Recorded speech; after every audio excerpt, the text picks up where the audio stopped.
ಇನ್ನು ಕನ್ನಡ ಚಿತ್ರರಂಗದ ಅತಿ ದೊಡ್ಡ mega big star challenging star Darshan ರವರ ರೇಣುಕಾ ಸ್ವಾಮಿಯ ಹತ್ಯೆ ಕೇಸ್ ನಲ್ಲಿ ನಡೀತಾ ಇರುವಂತಹ ಮತ್ತೊಂದು ಬಿಗ್ ಅಪ್ಡೇಟ್ ಇಲ್ಲಿ ನಿಮ್ಮ ಮುಂದೆ ಲಭ್ಯ ಆಗ್ತಾ ಇದೆ. ದರ್ಶನ್ ಸರ್ ಕೇಸ್ಗೆ ಬಹು ದೊಡ್ಡ ಟ್ವಿಸ್ಟ್ ಒಂದು ಇಲ್ಲಿ ಕಾಣಿಸ್ತಾ ಇದೆ. ಜಾಮೀನು ಅರ್ಜಿಯನ್ನ ಯಾವ ತಿಂಗಳಿನಲ್ಲಿ ವಕೀಲರು ಹಾಕ್ತಾರೆ, ಯಾವ ತಿಂಗಳಿನಲ್ಲಿ ಜಾಮೀನು ಅರ್ಜಿಯನ್ನ ಹಾಕ್ಲಿಕ್ಕೆ ಎಲ್ಲಾ ಭರ್ಜರಿ ತಯಾರಿಯನ್ನ ವಕೀಲರು ಮಾಡ್ಕೊಳ್ತಾ ಇದ್ದಾರೆ. ಸಾಕಷ್ಟು ವಿಚಾರ ಅಂಶಗಳು ಈಗ ನಿಮ್ಮ ಮುಂದೆ ಬಯಲಾಗ್ತಾ ಇದೆ. ನಾನು ಬಯಲು ಮಾಡ್ತಾ ಇದ್ದೀನಿ. ಬನ್ನಿ ಹಾಗಾದ್ರೆ ಚಾಲೆಂಜಿಂಗ್ ಸ್ಟಾರ್ ದರ್ಶನ್ ರವರ ವಿಚಾರದಲ್ಲಿ ನಡೀತಾ ಇರುವಂತಹ ಒಂದಿಷ್ಟು ಬದಲಾವಣೆಗಳನ್ನ ನಿಮ್ಮ ಮುಂದೆ ನಾನು ಈಗ ಪ್ರಸ್ತುತ ಪಡಿಸ್ತೀನಿ. ನಿಮಗೆ ಗೊತ್ತಿದೆ, ದರ್ಶನ್ ಸರ್ ಅವರ ಟ್ರಯಲ್ ಈಗಾಗಲೇ ಆರಂಭಗೊಂಡಿದೆ. ಚಾಲೆಂಜಿಂಗ್ ಸ್ಟಾರ್ ನಟ ದರ್ಶನ್ ಸರ್ ಅವರ ಟ್ರಯಲ್ ಆರಂಭಗೊಂಡಿದೆ. ಯಾವಾಗ ಆರಂಭವಾಯಿತು ಈ ಒಂದು ಟ್ರಯಲ್ ಅಂತ ಕೇಳಿದ್ರೆ 17 ಡಿಸೆಂಬರ್ 2025 ಈ ಒಂದು ಟ್ರಯಲ್ ಆರಂಭವಾಗಿದೆ. 17 ಡಿಸೆಂಬರ್ 2025 ಈ ಒಂದು ಟ್ರಯಲ್ ಆರಂಭ ಆಗಿದೆ. ಈಗ ಸುಮಾರು ಮಾರ್ಚ್ ಕೊನೆ ಎಂಡಿಂಗ್ ಬಂದ್ರೂ ಕೂಡ ಇನ್ನು ಟ್ರಯಲ್ ಆರಂಭವಾಗಿದೆ. ಅಂದ್ರೆ ಆರಂಭವಾಗ್ತಾನೆ ಇದೆ, ಆರಂಭ ನಡೀತಾನೆ ಇದೆ. ಹಾಗೆ ಆ ಟ್ರಯಲ್ ನಲ್ಲಿ ಸಾಕ್ಷಿಗಳನ್ನ ಇನ್ನು ಹುಡುಕ್ತಾನೆ ಇದ್ದಾರೆ. ಸೊ ಈ ಒಂದು ವಿಚಾರ ನಿಮಗೆ ಗೊತ್ತಾಯ್ತು. ಇನ್ನು ಈಗಾಗಲೇ ದರ್ಶನ್ ಸರ್ ಅವರ ಪರ ವಕೀಲರು ಒಂದಿಷ್ಟು ವಾದಗಳನ್ನ ಮಂಡಿಸಿ ಒಂದು ನ್ಯಾಯಾಲಯಕ್ಕೆ ರಿಕ್ವೆಸ್ಟ್ ಅನ್ನ ಮಾಡ್ಕೊಂಡಿದ್ರು.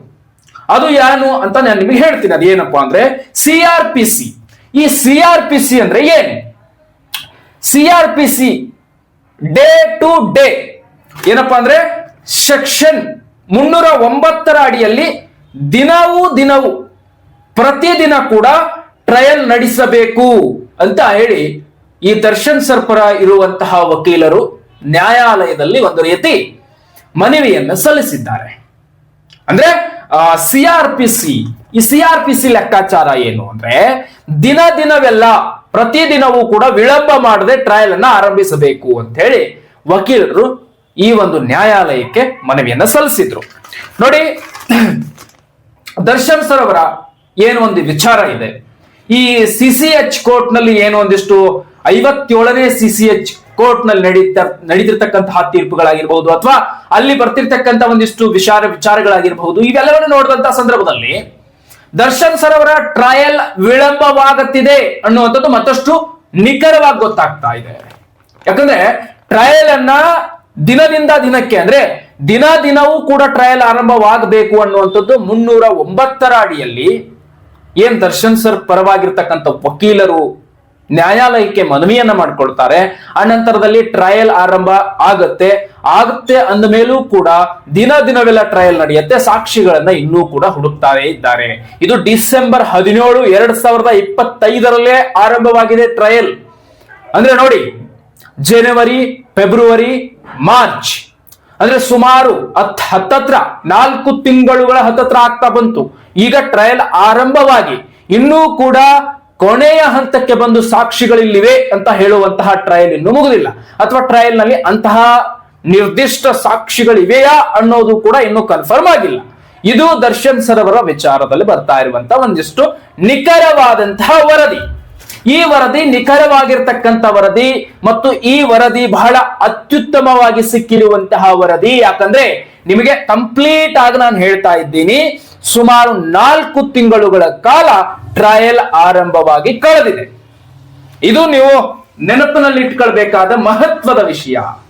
ಇನ್ನು ಚಾಲೆಂಜಿಂಗ್ ಸ್ಟಾರ್ ದರ್ಶನ್ ಸರ್ ಅವರ ಜಾಮೀನು ಅರ್ಜಿಯನ್ನ ಇನ್ನೂ ತನಕ ಯಾಕೆ ಹಾಕ್ತಾ ಇಲ್ಲ ಅನ್ನುವಂಥದ್ದು ಕೆಲವರ ಪ್ರಶ್ನೆ ಆಗಿದೆ. ಸೊ ಈ ಪ್ರಶ್ನೆ ನಾನು ಹೇಳ್ತಾ ಇರುವಂತಹ ಈ ವರದಿಯಲ್ಲಿ ಬರ್ತಾ ಇರುವಂತಹದ್ದನ್ನ ನಾನು ನಿಮ್ಮ ಮುಂದೆ ಪ್ರಸ್ತಾಪ ಪಡಿಸ್ತೇನೆ. ಚಾಲೆಂಜಿಂಗ್ ಸ್ಟಾರ್ ದರ್ಶನ್ ಸರ್ ಅವರು ಇನ್ನೂ ಯಾಕೆ ಜಾಮೀನು ಅರ್ಜಿಯನ್ನ ಹಾಕ್ತಾ ಇಲ್ಲ, ವಕೀಲರು ಯಾಕೆ ಅದಕ್ಕೆ ಮುಂದಾಗ್ತಾ ಇಲ್ಲ ಅನ್ನುವ ಪ್ರಶ್ನೆ ಸಾಕಷ್ಟು ಅಭಿಮಾನಿಗಳ ತಲೆಯಲ್ಲಿ ಇದೊಂದು ಕಾಡ್ತಾ ಇರುತ್ತೆ. ಯಾಕೆ ಜಾಮೀನನ್ನ ಇನ್ನೂ ಅರ್ಜಿ ಹಾಕ್ತಾ ಇಲ್ಲ, ಯಾಕೆ ಜಾಮೀನು ಸಿಗ್ತಾ ಇಲ್ಲ ಅನ್ನುವಂಥದ್ದು ಬಹಳಷ್ಟು ಅನುಮಾನ ಮತ್ತು ಅದ್ರ ಜೊತೆಗೆ ಈ ಕಟ್ಟ ಕಡೆಯ ಪ್ರಶ್ನೆ ಒಂದು ನಿಮ್ಮನ್ನ ಕಾಡ್ತಾ ಇರೋದಂತೂ ಸಹಜ. ದರ್ಶನ್ ಸರ್ ಅವರು ಯಾಕೆ ಜಾಮೀನು ಅರ್ಜಿಯನ್ನ ಹಾಕ್ತಾ ಇಲ್ಲ ಅನ್ನುವಂಥದ್ದು.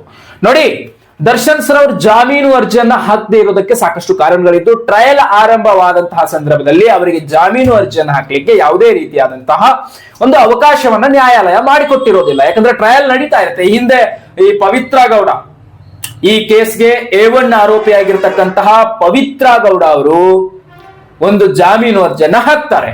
ನನ್ನ ಮಗಳ ಎಕ್ಸಾಮ್ಸ್ ಇದೆ, ನಾನು ಅವಳಿಗೆ ಸ್ಟಡಿ ಮಾಡಿಸ್ಬೇಕು ನನ್ನ ಮಗಳಿಗೆ ಅಂತ ಹೇಳಿ ಒಂದು 20 ದಿನ ಜಾಮೀನು ಅರ್ಜಿ, ಒಂದು 20 ದಿನ ಕೇಳಿದ್ರು ಕೂಡ ಕಡಿಕ್ ಬಿಡ್ಲಿಲ್ಲ ಪವಿತ್ರ ಗೌಡ ಅವರನ್ನ, ಹೊರಗಡೆ ಬಿಡ್ಲಿಲ್ಲ. ಯಾಕಂದ್ರೆ ಟ್ರಯಲ್ ಹಂತದ ಆರಂಭದಲ್ಲಿ ಇದ್ದಂತಹ ಸಂದರ್ಭದಲ್ಲಿ ಆವಾಗ ಜಾಮೀನು ಅರ್ಜಿಯನ್ನು ಹಾಕ್ಲಿಕ್ಕೆ ಯಾವುದೇ ರೀತಿಯಾದಂತ ಅವಕಾಶವನ್ನ ಅದು ಮಾಡಿಕೊಟ್ಟಿರ್ಲಿಲ್ಲ. ಸೊ ಇದು ಅಪ್ಡೇಟ್ ಆಯ್ತು. ಇನ್ನು ದರ್ಶನ್ ಸರ್ ಅವರ ಮುಂದಿನ ಜಾಮೀನು ಅರ್ಜಿ ಯಾವಾಗ ಸಲ್ಲಿಕೆ ಆಗತ್ತೆ, ಈ ಜಾಮೀನು ಅರ್ಜಿಯನ್ನ ಯಾವ ಸಂದರ್ಭದಲ್ಲಿ ಸಲ್ಲಿಕೆ ಮಾಡ್ಲಿಕ್ಕೆ ಎಲ್ಲಾ ತಯಾರಿಗಳನ್ನ ದರ್ಶನ್ ರವರ ಪರ ವಕೀಲರು ಒಂದು ಭರ್ಜರಿ ಆದಂತಹ ತಯಾರಿಯನ್ನು ಮಾಡಿಕೊಳ್ತಾ ಇದ್ದಾರೆ. ಸೊ ಈ ಒಂದು ವಿಚಾರನ ನಿಮ್ ಮುಂದೆ ಮತ್ತೊಂದಿಷ್ಟು ನಾನು ಪ್ರಸಾರ ಪಡಿಸ್ತೀನಿ. ಅದಕ್ಕಿಂತ ಮುಂಚೆ ನಿಮಗೆ ಒಂದು ವಿಚಾರ ಹೇಳ್ತೀನಿ, ನಂತರದಲ್ಲಿ ಯಾವಾಗ ಜಾಮೀನು, ಯಾವ ತಿಂಗಳಲ್ಲಿ ಜಾಮೀನನ್ನ ಹಾಕ್ಲಿಕ್ಕೆ ತಯಾರಿ ನಡೆಸ್ಕೊಳ್ತಾ ಇದ್ದಾರೆ ಅನ್ನುವಂಥದ್ದನ್ನು ಕೂಡ ಹೇಳ್ತಾ ಹೋಗ್ತೀನಿ. ಅದಕ್ಕಿಂತ ಮುಂಚೆ ಈ ಪಾಯಿಂಟ್ ನೆನಪಲ್ಲಿ ಇಟ್ಕೊಳ್ಳಿ.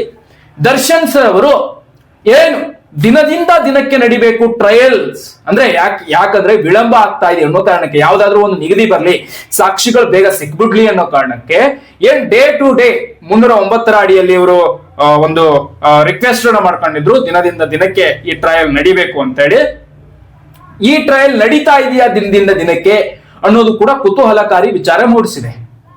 ದಿನದಿಂದ ದಿನಕ್ಕೆ ಟ್ರಯಲ್ ನಡೆದ್ರೂ ಕೂಡ ಯಾಕೆ ಅಷ್ಟು ಕಠಿಣವಾದಂತ ಸಾಕ್ಷಿಗಳು ಅಥವಾ ಬಲವಾದಂತ ಸಾಕ್ಷಿಗಳು ಇನ್ನೂ ದೊರಕ್ತಾ ಇಲ್ವಾ ಹಾಗಾದ್ರೆ ಈ ಟ್ರಯಲ್ ತನಿಖಾ ಅಧಿಕಾರಿಗಳಿಗೆ ಅನ್ನುವಂತ ಸಂಶಯ ಕೂಡ ಈಡಾಗ್ತಾ ಇದೆ. ಯಾಕಂದ್ರೆ ದಿನದಿಂದ ದಿನಕ್ಕೆ ಟ್ರಯಲ್ ಆರಂಭಿಸಬೇಕು ಅಂತ 309 ಅಡಿಯಲ್ಲಿ ದರ್ಶನ್ ಸರ್ ಪರವಾಗಿರುವಂತಹ ವಕೀಲರು ನ್ಯಾಯಾಲಯಕ್ಕೆ ಮನವಿಯನ್ನ ಮಾಡ್ಕೊಳ್ತಾರೆ. ಅದಾದ ನಂತರ ದಿನದಿಂದ ದಿನಕ್ಕೆ ಟ್ರಯಲ್ ಆರಂಭವಾಗುತ್ತೆ ಅಂತ ಹೇಳಿ ಅನ್ಕೊಳ್ತಾರೆ. ಆದ್ರೆ ಆ ಸಂದರ್ಭದಲ್ಲಿ ನೋಡಿ ಬಂದಿರುವಂತ ಇನ್ನೊಂದು ವಿಚಾರ ಏನಂದ್ರೆ, ಅಲ್ಲಿ SP ಪ್ರಸನ್ನ ಕುಮಾರ್ ವಾದ ಮಾಡ್ತಾರೆ. SP ಪ್ರಸನ್ನ ಕುಮಾರ್ ಏನಂತ ವಾದ ಮಾಡ್ತಾರೆ, ದಿನದಿಂದ ದಿನಕ್ಕೆ ನಮಗೆ ಟ್ರಯಲ್ ನಡೆಸಲಿಕ್ಕೆ ಆರಂಭ ಮಾಡ್ಲಿಕ್ಕೆ ಆಗೋದಿಲ್ಲ ಅಂತ. ಯಾಕಂದ್ರೆ ಒಂದಿಷ್ಟು ವಿಳಂಬ ಆಗೋದೇ, ಇದು ದಿನದಿಂದ ದಿನಕ್ಕೆ ನಮಗೆ ಯಾವುದೇ ರೀತಿಯಾದಂತಹ ಯಾವುದೇ ಸಹಕಾರ ರೀತಿಯಾದಂತದ್ದು ದಿನದಿಂದ ದಿನಕ್ಕೆ ನಮಗೆ ಟ್ರಯಲ್ ಆರಂಭ ಮಾಡ್ಲಿಕ್ಕೆ ಆಗೋದಿಲ್ಲ ಅಂತ ಸ್ಪಷ್ಟವಾಗಿ ನ್ಯಾಯಾಲಯದ ಮುಂದೆ ಅವ್ರು ಕೇಳ್ಕೊಳ್ತಾರೆ. SP ಪ್ರಸನ್ನ ಕುಮಾರ್ ಕೂಡ ಸರ್ಕಾರದ ಪರ ವಕೀಲರು, ದರ್ಶನ್ ರವರ ಏನ್ ಬೇಲ್ ಕ್ಯಾನ್ಸಲ್ ಮಾಡಿಸಿದ್ರಲ್ಲ ಆ SP ಪ್ರಸನ್ನ ಏನ್ ಕುಮಾರ್ ಇದಾರಲ್ಲ ಅವ್ರು ವಕೀಲರು ಈ ರೀತಿಯಾದಂತ ವಾದ ಮಾಡಿ ಅದನ್ನ ಟ್ರಯಲ್ ದಿನದಿಂದ ದಿನಕ್ಕೆ ನಮಗೆ ಮಾಡ್ಲಿಕ್ಕೆ ಆಗುದಿಲ್ಲ, ನಮಗೆ ಆದಷ್ಟು ಬೇಗ ಟ್ರಯಲ್ ಆರಂಭ ಕೊನೆಗೊಳಿಸ್ತೀವಿ ಅಂತ ಹೇಳಿರೋದು. ಹಾಗಾಗಿ ದಿನದಿಂದ ದಿನಕ್ಕೆ ಅದು ಟ್ರಯಲ್ ನಡೀತಾ ಇಲ್ಲ. ಸೊ ಅದನ್ನು ನಿಮ್ಮ ತಲೆಯಲ್ಲಿ ದಿನದಿಂದ ದಿನಕ್ಕೆ ಟ್ರಯಲ್ ಆರಂಭವಾಗ್ತಾ ಇಲ್ಲ, ಒಂದಿಷ್ಟು ವಿಳಂಬ ಆಗ್ತಾ ಇದೆ. ಕಾರಣಗಳು ಅಂತ ಕೇಳಿದಾಗ ಬೇರೆ ಬೇರೆ ಕೇಸಸ್ಗಳಿದೆ, ಹಾಗಾಗಿ ನಮಗೆ ದಿನದಿಂದ ದಿನಕ್ಕೆ ಅದೇ ಒಂದು ಕೇಸನ್ನ ಟ್ರಯಲ್ ಮಾಡ್ಲಿಕ್ಕೆ ಆಗುದಿಲ್ಲ ಅಂತ SP ಪ್ರಸನ್ನ ಕುಮಾರ್ ಇದನ್ನ ಬಹಳ ನಿಗೂಢವಾಗಿ ಮತ್ತು ಅಲ್ಲಿ ನ್ಯಾಯಾಲಯದ ಮುಂದಿಟ್ಟಿರುವಂತಹ ಒಂದು ದೊಡ್ಡ ಅಂಶ ಆಗಿದೆ, ಇದು ಪಾಯಿಂಟ್ ಆಗಿದೆ. ಓಕೆ, ಈಗ ದರ್ಶನ್ ಸರ್ ಪರವಾಗಿರ್ತಕ್ಕಂತಹ ವಕೀಲರು ಯಾವಾಗ ಜಾಮೀನು ಅರ್ಜಿಯನ್ನು ಹಾಕ್ಲಿಕ್ಕೆ ದರ್ಶನ್ ಸರ್ ಅವರನ್ನ ಹೊರಗಡೆ ಮತ್ತೊಮ್ಮೆ ಕರೆದುಕೊಂಡು ಬರ್ಲಿಕ್ಕೆ ಯಾವ ರೀತಿಯಾದಂತಹ ತಯಾರಿಯನ್ನು ನಡೆಸ್ಕೊಂಡಿದ್ದಾರೆ ಅನ್ನುವಂಥದ್ದನ್ನ ಈಗ ನಿಮ್ ಮುಂದೆ ನಾನು ಪ್ರಸ್ತಾಪ ಪಡಿಸ್ತೀನಿ. ನೋಡಿ, ದರ್ಶನ್ ಸರ್ ಅವರನ್ನ ಹೊರಗಡೆ ಕರ್ಕೊಂಡ್ ಬರ್ಲಿಕ್ಕೆ ಯಾವ ತಿಂಗಳಲ್ಲಿ ಇವರು ಜಾಮೀನು ಅರ್ಜಿ ಹಾಕ್ಲಿಕ್ಕೆ ತಯಾರಿ ನಡೆಸ್ತಾ ಇದ್ದಾರೆ ಅಂದ್ರೆ ಜೂನ್ ತಿಂಗಳಲ್ಲಿ. ಎಸ್, 100% ಜೂನ್ ತಿಂಗಳಲ್ಲಿ ದರ್ಶನ್ ರವರ ಪರವಾಗಿರ್ತಕ್ಕಂತಹ ವಕೀಲರು, ದರ್ಶನ್ ಸರ್ ಪರವಾಗಿರ್ತಕ್ಕಂತಹ ವಕೀಲರು ನ್ಯಾಯಾಲಯಕ್ಕೆ ಒಂದು ಅರ್ಜಿ ಸಲ್ಲಿಸುವಂತಹ ಒಂದು ಲೆಕ್ಕಾಚಾರವನ್ನ ಈಗಿನಿಂದ ತಯಾರಿ ಮಾಡ್ಕೊಳ್ತಾ ಇದ್ದಾರೆ. ಏನಕ್ಕೆ ಅಂದ್ರೆ ಜಾಮೀನು ಅರ್ಜಿ ದರ್ಶನ್ ರವರನ್ನ ಹೊರಗಡೆ ಬಿಡಿ ಅನ್ನುವಂತಹ ನಿಟ್ಟಿನಲ್ಲಿ ಅವರಿಗೆ ಜಾಮೀನು ಕೊಡಿ ಅಂತ ಹೇಳಿ. ಜಾಮೀನು ಕೊಡ್ಲಿಕ್ಕೆ ಇದೇ ಅಂಶಗಳನ್ನ ಅವರು ನ್ಯಾಯಾಲಯದ ಮುಂದಿಡಬೇಕಾಗ್ತದೆ. ನಮಗೆ ಇದಕ್ಕಾಗಿಯೇ ಜಾಮೀನು ಬೇಕಾಗಿದೆ ಅಂತ ನ್ಯಾಯಾಲಯಕ್ಕೆ ಕೇಳ್ಕೊಳ್ಬೇಕಾಗ್ತದೆ. ಯಾವ ಅಂಶಗಳನ್ನ ಮುಂದಿಟ್ಟು ಚಾಲೆಂಜಿಂಗ್ ಸ್ಟಾರ್ ದರ್ಶನ್ ಸರ್ ಅವರನ್ನ ಮತ್ತೊಂದು ಬಾರಿ ಜಾಮೀನಿನ ಮೇಲೆ ಹೊರ ಪ್ರವೇಶವನ್ನ ಮಾಡಬೇಕು, ಅವರನ್ನ ಹೊರ ಕರ್ಕೊಂಡು ಬರಬೇಕು ಅಂತ ಒಂದಿಷ್ಟು ಲೆಕ್ಕಾಚಾರಗಳನ್ನ ಹಾಕೊಂಡಿದ್ದಾರೆ ಅಂತ ನೋಡ್ತಾ ಹೋಗೋದಾದ್ರೆ, ಚಾಲೆಂಜಿಂಗ್ ಸ್ಟಾರ್ ದರ್ಶನ್ ಸರ್ ಅವರನ್ನ ಯಾವ ಅಂಶಗಳ ಮೇಲೆ ಮತ್ತೊಮ್ಮೆ ಜಾಮೀನನ್ನ ಕುಡಿಸ್ಕೊಂಡು ಹೊರಗಡೆ ಕರ್ಕೊಂಡು ಬರಬೇಕು. ಹಿಂದೆ CV ನಾಗೇಶ್ ಇವರು ಏನು ಅವರನ್ನ ಜಾಮೀನು ಕೊಡಿಸಿ ಕರ್ಕೊಂಡು ಬಂದಿದ್ರು. ಸೊ ಆ ರೀತಿ ಮತ್ತೊಂದು ಬಾರಿ ಜಾಮೀನನ್ನ ಕುಡಿಸಿ ಹೊರಗಡೆ ಕರ್ಕೊಂಡು ಬರಬೇಕು ಅನ್ನುವಂತ ತಯಾರಿ ನಡೆಸ್ಕೊಳ್ತಾ ಇದ್ದಾರೆ. ಯಾವ ಅಂಶಗಳನ್ನ ಮುಂದಿಟ್ಟು, ಈಗ ನೋಡಿ, ಒಂದು ಜಾಮೀನು ಕೊಡಬೇಕು ಅಂದ್ರೆ ಅಥವಾ ಜಾಮೀನು ತೆಗೆದುಕೊಳ್ಬೇಕು ಅಂದ್ರೆ ಇದೇ ಅಂಶಗಳು ಅಂತ ಹೇಳಿ ಇಡಬೇಕಾಗ್ತದೆ. ಇದಕ್ಕಾಗಿ ನನಗೆ ಜಾಮೀನು ಬೇಕಾಗಿದೆ ಅಂತ. ಹಾಗೆ ಯಾವ ಅಂಶಗಳನ್ನ CV ನಾಗೇಶ್ ಆಗ್ಲಿ ಅಥವಾ ದರ್ಶನ್ ಸರ್ ಪರವಾಗಿರ್ತಕ್ಕಂಥ ವಕೀಲರಾಗ್ಲಿ ಅಂಶಗಳನ್ನ ಇಟ್ಟು ಯಾವ ರೀತಿಯ ಜಾಮೀನನ್ನ ಪಡೆದುಕೊಳ್ತಾರೆ ಮತ್ತು ಅಂಶಗಳಕ್ಕಿಂತ ಮುಖ್ಯವಾಗಬೇಕಾಗಿರುವಂತದ್ದು ದರ್ಶನ್ ಸರ್ ಅವರಿಗೆ ಟ್ರಯಲ್ ಆರಂಭವಾದ ಹಿಡ್ಕೊಂಡು ಇಲ್ಲಿಯವರೆಗೂ ಜಾಮೀನು ಅರ್ಜಿಯನ್ನ ಸಲ್ಲಿಸಿಲ್ಲ. ಸೊ ಅದಾಯ್ತು. ಮತ್ತೆ ಯಾರ್ಯಾರು 17 ಆರೋಪಿಗಳಲ್ಲಿ ಜಾಮೀನು ಅರ್ಜಿಯನ್ನ ಸಲ್ಲಿಸಿದ್ರು ನ್ಯಾಯಾಲಯಕ್ಕೆ, ಅವೆಲ್ಲವೂ ಕೂಡ ರಿಜೆಕ್ಟ್ ಆಗ್ತಾ ಬಂದಿದೆ. ಸೊ ಹಾಗಾಗಿ ದರ್ಶನ್ ಸರ್ ನ್ಯಾಯಾಲಯಕ್ಕೆ ಅರ್ಜಿಯನ್ನ ಸಲ್ಲಿಸಲಿಕ್ಕೆ ಹೋಗ್ಲಿಲ್ಲ. ಅಥವಾ ಜಾಮೀನು ಬೇಕು ಅಂತ ಕೇಳಲಿಕ್ಕೆ ಹೋಗ್ಲಿಲ್ಲ ದರ್ಶನ್ ಸರ್ ಪರವಾಗಿರ್ತಕ್ಕಂಥ ವಕೀಲರು. ಸೊ ಈಗ ಜೂನ್ ನಲ್ಲಿ ಸಲ್ಲಿಸಬೇಕಾಗಿರ್ತಕ್ಕಂಥ ಜಾಮೀನು ಅರ್ಜಿಯಲ್ಲಿ ಏನೇನಿದೆ ಮತ್ತು ನ್ಯಾಯಾಲಯ ಇದಕ್ಕೆ ಮನ್ನಣೆ ಕೊಡುತ್ತಾ, ನ್ಯಾಯಾಲಯ ಹೌದಪ್ಪ ಜಾಮೀನು ತಗೊಂಡು ಹೊರಗಡೆ ಹೋಗು ಅಂತ ಹೇಳುತ್ತಾ. ಸೊ ಇದು ಕೂಡ ಕುತೂಹಲಕಾರಿಯಾಗಿದೆ. ಬಟ್ ಜೂನ್ ನಲ್ಲಿ ಬಹಳ ಬಲವಾದ ಅಂದ್ರೆ ಅತಿ ಬಲವಾದ ಸಾಕ್ಷಿಗಳನ್ನ ಮುಂದಿಟ್ಟು, ಬಲವಾದ ಪಾಯಿಂಟ್ಸ್ ಗಳನ್ನ ಮುಂದಿಟ್ಟು ದರ್ಶನ್ ಸರ್ ಪರ ವಕೀಲರು ದರ್ಶನ್ ಸರ್ ಅವರನ್ನ ಮತ್ತೊಂದು ಬಾರಿ ಜಾಮೀನಿನ ಮೂಲಕ ಹೊರ ಕರ್ಕೊಂಡು ಬರುವಂತ ಎಲ್ಲಾ ತಯಾರಿಗಳನ್ನ ಮಾಡಿಕೊಡ್ತಾ ಇದ್ದಾರೆ. ಭರ್ಜರಿ ಈ ಒಂದು ಕೇಸ್ ನಲ್ಲಿ ಜೂನ್ ನಲ್ಲಿ ಟ್ವಿಸ್ಟ್ ಸಿಗಲಿದೆ ಅನ್ನೋದು ಮಾತ್ರ ಭಯಾನಕ ರಹಸ್ಯವನ್ನ ಬಯಲುಪಡಿಸ್ತಾ ಇದೆ. ಯಾಕಂತಂದ್ರೆ ದರ್ಶನ್ ಸರ್ ಅವರನ್ನ ಜಾಮೀನಿನ ಮೂಲಕ ಹೊರತರೋದು ಸಿ.ವಿ.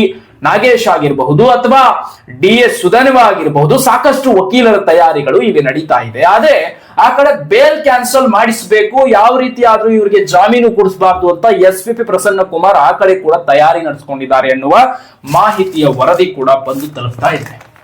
ಆದ್ರೆ ಈ ಒಂದು ಜೂನ್ ನಲ್ಲಿ ದರ್ಶನ್ ಸರ್ ಪರವಾಗಿ ಜಾಮೀನು ಸಕ್ಸಸ್ ಆಗಿ ನ್ಯಾಯಾಲಯ ಜಾಮೀನು ಇವರಿಗೆ ಕೊಡುತ್ತಾ ಅಥವಾ ಎಸ್.ಪಿ.ಪಿ. ಪ್ರಸನ್ನ ಕುಮಾರ್ ವಾದಕ್ಕೆ ಮತ್ತೊಂದು ಬಾರಿ ಮನ್ನಣೆಯನ್ನ ಕೊಟ್ಟು ಬೇಲ್ ಕ್ಯಾನ್ಸಲ್ ಮಾಡಿಸುತ್ತಾ, ಅಂದ್ರೆ ಜಾಮೀನನ್ನ ಕ್ಯಾನ್ಸಲ್ ಮಾಡಿಸುತ್ತಾ ಅನ್ನುವಂಥದ್ದು ಒಂದು ರೀತಿ ಕುತೂಹಲಕಾರಿ ವಿಚಾರವಾಗಿರೋದಂತೂ ಸತ್ಯ. ಈ ಕುತೂಹಲಕಾರಿ ವಿಚಾರಕ್ಕೆ ಜೂನ್ ನಲ್ಲಿ ತಿಳಿಯಲಿದೆ ಬಹು ದೊಡ್ಡ ಒಂದು ಟ್ವಿಸ್ಟ್. ದರ್ಶನ್ ಸರ್ ಕೇಸ್ ನಲ್ಲಿ ಬಹು ದೊಡ್ಡದಾದಂತಹ ಟ್ವಿಸ್ಟ್ ನಡೆಯುತ್ತೆ. ಬಹುತೇಕ ಜೂನ್ ನಲ್ಲಿ ದರ್ಶನ್ ಸರ್ ಅವರಿಗೆ ಜಾಮೀನು ಸಿಗುವ ಸಾಧ್ಯತೆ ಹೆಚ್ಚಿದೆ ಅನ್ನುವ ವರದಿ ಬಹಳಷ್ಟು ಕಡೆ ಹರಿದಾಡ್ತಾ ಇದೆ. ಆಮೇಲೆ ನ್ಯಾಯಾಲಯದಲ್ಲಿ ಕೆಲವು ವಕೀಲರು ಕೂಡ ಇದನ್ನ ಹೌದು ಅನ್ನುವ ನಿಟ್ಟಿಗೆ ಬಂದಿದ್ದಾರೆ. ಬಹುತೇಕ ಜಾಮೀನು ಸಿಗುವ ಸಾಧ್ಯತೆಗಳಿದೆ, ಯಾಕಂದ್ರೆ ತುಂಬಾ ದಿನಗಳಾಯ್ತು, ಹಾಗಾಗಿ ದರ್ಶನ್ ಸರ್ ಅವರಿಗೆ ಬಹುತೇಕ ಜಾಮೀನು ಸಿಗುತ್ತೆ ಅನ್ನುವಂಥದ್ದು ಕೆಲವು ವಕೀಲರ ಒಂದಿಷ್ಟು ಕ್ರಿಯೇಟಿವಿಟಿ ಮೈಂಡ್ ಆಗಿದೆ. ನೋಡೋಣ ಏನೇನಾಗುತ್ತೆ ಅಂತ. ಬಹುತೇಕ ತಾಯಿ ಚಾಮುಂಡೇಶ್ವರಿ ಆಶೀರ್ವಾದದಿಂದ ಅವರಿಗೆ ಜೂನ್ ನಲ್ಲಿ ಒಂದು ಜಾಮೀನು ಸಿಕ್ಕರೆ ಬಹಳಷ್ಟು ಒಂದು ಖುಷಿ ಕೊಡುವಂತಹ ವಿಚಾರ ಕೂಡ ಆಗುತ್ತೆ, ಅಭಿಮಾನಿಗಳಲ್ಲಿ ಒಂದು ಸಂತಸ ಮೂಡಿಸುವಂತ ವಿಚಾರ ಕೂಡ ಆಗುತ್ತೆ. ಇನ್ನು ಎಸ್.ಪಿ.ಪಿ. ಪ್ರಸನ್ನ ಕುಮಾರ್ ಒಬ್ರು ವಾದ ಮಂಡನೆ ಮಾಡ್ತಾರಾ ಅನ್ನುವಂಥದ್ದು ಕೂಡ ಕೊನೆಯದಾಗಿ ಉಳ್ಕೊಂಡಿರುವಂತಹ ಒಂದು ಕಟುಕರ ಸುದ್ದಿ. ಸೊ ಇರ್ಲಿ, ಪರವಾಗಿಲ್ಲ. ಆದ್ರೂ ಕೂಡ ಆದಷ್ಟು ಬೇಗ ಜಾಮೀನು ಸಿಗಲಿ, ಚಾಲೆಂಜಿಂಗ್ ಸ್ಟಾರ್ ದರ್ಶನ್ ಸರ್ ಆದಷ್ಟು ಬೇಗ ಹೊರಗಡೆ ಬರಲಿ, ಅಭಿಮಾನಿಗಳ ಜೊತೆಗೆ ಮತ್ತಷ್ಟು ಬೆರೀಲಿ ಅನ್ನುವಂತ ಮಾತನ್ನ ಹೇಳ್ತಾ ಈ ವಿಡಿಯೋನ ಇಲ್ಲಿಗೆ ಎಂಡ್ ಮಾಡ್ತಾ ಇದ್ದೀನಿ. ಮತ್ತಷ್ಟು ಮಗದಷ್ಟು ಈ ಒಂದು ಕೇಸ್ ನಲ್ಲಿ ಇರ್ತಕ್ಕಂತಹ ಬಯಲು ಬಗೆದು ನಿಮ್ಮ ಮುಂದೆ ತರುವಂತಹ ಪ್ರಯತ್ನವನ್ನು ಮಾಡ್ತೀನಿ. ಚಾನಲ್ ನ ದಯವಿಟ್ಟು ದರ್ಶನ್ ಸರ್ ಅಭಿಮಾನಿಗಳು ಸಬ್ಸ್ಕ್ರೈಬ್ ಮಾಡ್ಕೊಳ್ಳಿ, ಹಾಗೆ ನನ್ನ ಪ್ರೀತಿಯ ವೀಕ್ಷಕರು ಕೂಡ ಸಬ್ಸ್ಕ್ರೈಬ್ ಮಾಡ್ಕೊಂಡು ವಿಡಿಯೋ ನೋಡಿ ಅಂತ ಹೇಳ್ತಾ ಮತ್ತೊಂದು ವಿಡಿಯೋ ಮುಖಾಂತರ ನಿಮ್ಮನ್ನ ಭೇಟಿ ಮಾಡ್ತೀನಿ. ನಾನು ನಿಮ್ಮ ಯುವರಾಜ್ ಗೌಡ ಮಿರ್ಜಿ. ಮತ್ತಷ್ಟು ಮುಂದಿನ ವಿಡಿಯೋಗಳಲ್ಲಿ ನಾನು ನಿಮ್ಮನ್ನ ಭೇಟಿ ಮಾಡೋಣ.